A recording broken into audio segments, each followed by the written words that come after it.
मेरा नाम कुसुम है और मैं मेरठ की रहने वाली हूँ। उम्र है सिर्फ 24 साल। ठीक 2 साल ही पहले मेरी शादी विवेक नाम के युवक से हुई थी, लेकिन जो सोचा था वो जीवन में नहीं मिल पाया।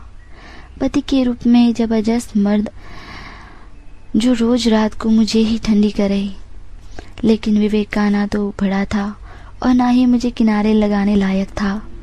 धोखा हुआ था मेरे साथ। अगर मैं सिल बंद होती तो वो मेरी सिल तोड़ ही नहीं पाता। शादी के 6 महीने बीत गए। सासू माँ मुझसे बच्चे की उम्मीद लगाए बैठी थी और फिर एक दिन मेरे पति का ऑस्ट्रेलिया का वीज़ा लग गया। सासू माँ ने मुझसे कहा, वीज़ा लग गया है। उसने कहा ना कि जाने से पहले तुझे पेट से करके जाए। मेरे ससुर जी फौजी रह चुके थे और अब एक कंपनी में गार्ड थे, लेकिन फिर वो नौकरी छोड़कर घर आ गए। ये बात ससुर जी ने सुन ली क्योंकि मैंने उन्हें दरवाजे के बाहर खड़ा देखा था। मुझे देख वो मुस्कुरा दिए और चले गए। ऊपर से मैं उन तीनों पहले ही बहुत प्यासी थी। फिर एक दिन पतिदेव तो फ्लाइट पकड़ सिडनी पहुंच गए। वो चले गए और वहां जाकर मेरे पेपर्स भी तैयार करवाने लगे। उधर अब ससुर के अलावा मेरे जेठ की नीयत मुझ पर बहुत खराब थी। हालांकि वो दूसरे घर में रहता था, लेकिन पति के जाने के बाद वो आने के बहाने न जाने क्या क्या ढूंढता रहता था। ससुर जी शायद डरते थे कि कहीं मैं विरोध ना कर दूं। एक रात मेरा सब्र का बांध टूट गया। मेरे ससुर और मैं दोनों घर में अकेले थे और मैं कई दिनों से जुदाई चाहती थी। मैं ससुर जी के कमरे में गई। 0 वाट का धुतिया बल्ब जल रहा था। ससुर जी सीधे लेटकर सोए हुए थे। शायद वो नाटक कर रहे थे। मैं बिस्तर के बिल्कुल पास गई। घुटनों के बल बैठकर हाथ उनके लौड़े की ओर बढ़ा दिया, लेकिन न जाने क्यों और क्या हुआ, मैं डर से वहां से वापस चली आई। मुझे नींद नहीं आ रही थी। बार बार ससुर जी का पजामे में खड़ा लन मेरे सामने आ रहा था। तभी मैंने अपनी सलवार का नाड़ा खोलकर पैंटी में हाथ डालकर देखा। कच्ची गीली हो गई थी।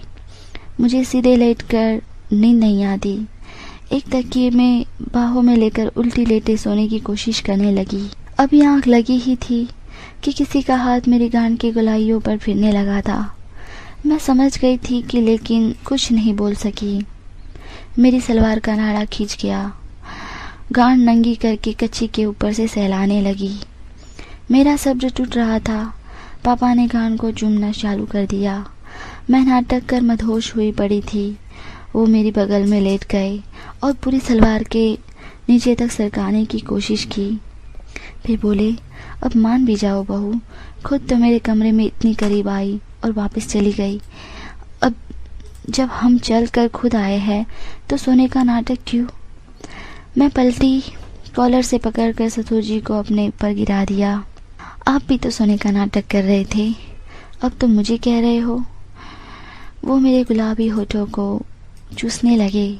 वाह, कितने प्यार से चूस रहे थे वो। मैं उठी और उनकी कमीज उतार दी। क्या मर्दानी चाहती थी। मैं वहां चूमने लगी, बालों से खेलने लगी। सारी शर्म सीमा न जाने कहाँ गायब हो गई थी। कहते हैं ना कि जब चित में आग लगी हो तो कुछ दिखाई नहीं देता, कोई शर्म नहीं होती और कुछ समझ नहीं आता। बस इसी तरह आदमी का भी हाल होता है कि जब लन खड़ा हो तो बहू हो या बेटी या भाभी हो या माँ, कोई भी हो, बस लन को घुसाने के लिए जगह चाहिए। कुछ ही पलों में उन्होंने मेरे बदन से एक एक करके सारे कपड़े उतार फेंके। मुझे अपनी मजबूती फौजी बाहों में जकड़ लिया। कभी मेरी जवानी के रस पीते तो कभी मेरी जांघों की चुम्मा चाटी करते। अब मेरा सब्र जवाब देने लग गया था और मैंने उठकर उनको बिस्तर पर धक्का दिया।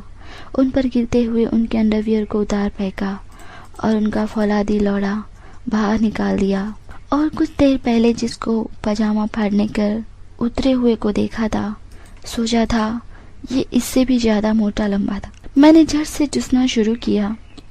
वो आहें भर रहे थे, मेरे मम्मे दबाते जा रहे थे। मेरी जवानी के रंग में ससुर जी रंग के डुबकियां लगाने लगे थे। फिर न उनसे रुका गया न मुझसे, और मेरी टांगे आखिर चौड़ी करवा ही ली उन्होंने। मैंने नीचे हाथ ले जाकर खुद ठिकाने पर रखवा दिया और मेरा इशारा पाते ही ससुर जी ने झटके से लौड़ा अंदर कर दिया। हाय, मज़ा आ गया था। कितनी भीड़ी गली है, कमबख्त मेरा नाम मिट्टी में मिला रहा है। मेरा अपना बेटा जिसे दरार खुल न सकी। तो आप फाड़ डालो ससुर जी। वो तेज तेज धक्के लगाने लगे और मुझे स्वर्ग दिखाने लगे। 20-25 मिनट मुझे कभी इधर से कभी उधर से, कभी ऊपर से कभी नीचे से, कितने तरीकों से संभोग का असली सुख दिया और फिर अपना बीज मेरी चुत में निकाल कर मुझसे चिपक गए। पूरी रात ससुर जी के साथ बिताई। सुबह आँख खुली तो नंगी उनकी बाहों में सो रही थी। सुबह चली तो लगा कि कल रात मानो पहली बार चुदवाया था। फिर आए दिन मौका पाते ही हम बंद कमरे में रासलीला रचाने लगे। एक रोज़ दोपहर को जब घर में मैं और ससुर जी थे और मैं ये सोचकर कि और कोई नहीं है घर में, चली गई ससुर जी के कमरे में। जब मैं निकली ससुर जी के कमरे से, वो भी जालीदार नाइटी और उसके नीचे कुछ न पहना था, जिससे मेरे जवान मम्मे कड़क हुए चुचुक साफ दिख रहे थे और ऊपर से सलवटें पड़ी हुई देख जेठ जी मुस्कुरा दिए। मुझे क्या मालूम था कि जेठ जी वहीं मौजूद थे। मुझे देख उनकी आंखों में वासना चमकने लगी। मैं शर्मा कर निकल गई वहाँ से।